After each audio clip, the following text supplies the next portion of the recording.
A sore in your gut. Understanding duodenal ulcers. The duodenum is the first part of your small intestine. It sits right after your stomach. A duodenal ulcer is like a small sore that forms on the lining of your duodenum. These sores can be painful and cause problems with digestion. Imagine a small cut in your mouth. It's similar but inside your gut. These ulcers form when the protective lining of your duodenum weakens. This lining usually protects your gut from the strong acids that help digest food. When the lining weakens, the acid can irritate it, leading to an ulcer. Duodenal ulcers are relatively common. They can affect people of all ages, but they are more common in adults. While they can be painful, most duodenal ulcers can be treated effectively. Understanding the causes, symptoms, and treatments can help you seek timely medical attention and find relief. The culprits. What causes these sores? One major cause of duodenal ulcers is a bacterial infection.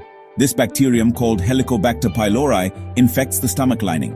This infection can weaken the lining of your duodenum, making it vulnerable to stomach acid. Another common culprit is the prolonged use of non-steroidal anti-inflammatory drugs, or NSAIDs. These medications like ibuprofen and aspirin are commonly used for pain relief. However, long-term use can irritate the stomach and duodenal lining, increasing the risk of ulcers. Smoking also plays a role in duodenal ulcer development.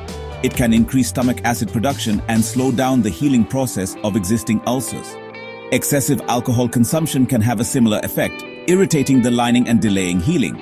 It's important to note that not everyone who smokes or uses NSAIDs will develop ulcers. However, these factors significantly increase the risk, especially when combined with other risk factors like Helicobacter pylori infection. Recognizing the signs. Symptoms of duodenal ulcers. One of the most common symptoms of a duodenal ulcer is a burning pain in your stomach. This pain often occurs on an empty stomach or a couple of hours after eating.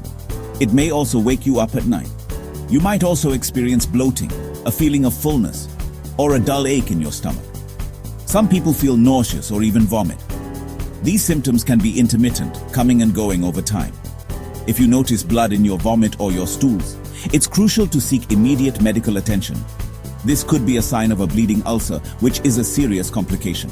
Remember, these symptoms can also be caused by other conditions. If you experience persistent stomach pain or discomfort, it's essential to consult your doctor for a proper diagnosis.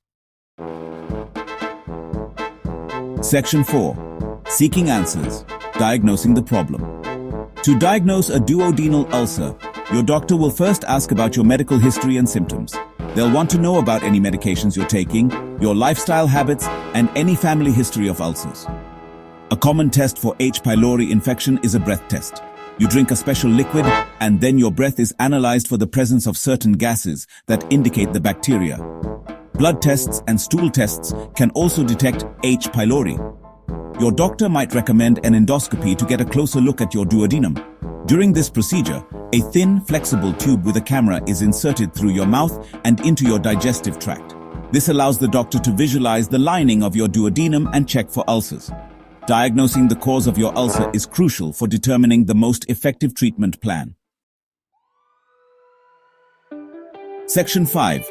The road to relief: treatments and prevention. Treatment for duodenal ulcers typically focuses on reducing stomach acid and promoting healing. If your ulcer is caused by an H. pylori infection, your doctor will prescribe antibiotics to eliminate the bacteria.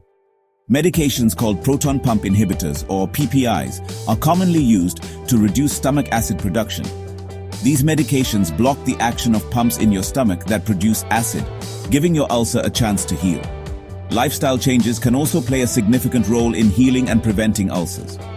Quitting smoking is crucial, as it can hinder healing and increase the risk of recurrence. Limiting alcohol consumption and managing stress can also be beneficial. Eating a healthy diet, avoiding trigger foods that worsen your symptoms, and managing any underlying medical conditions can all contribute to long-term relief and prevent future ulcers. Remember, early diagnosis and treatment are key to preventing complications and achieving lasting relief.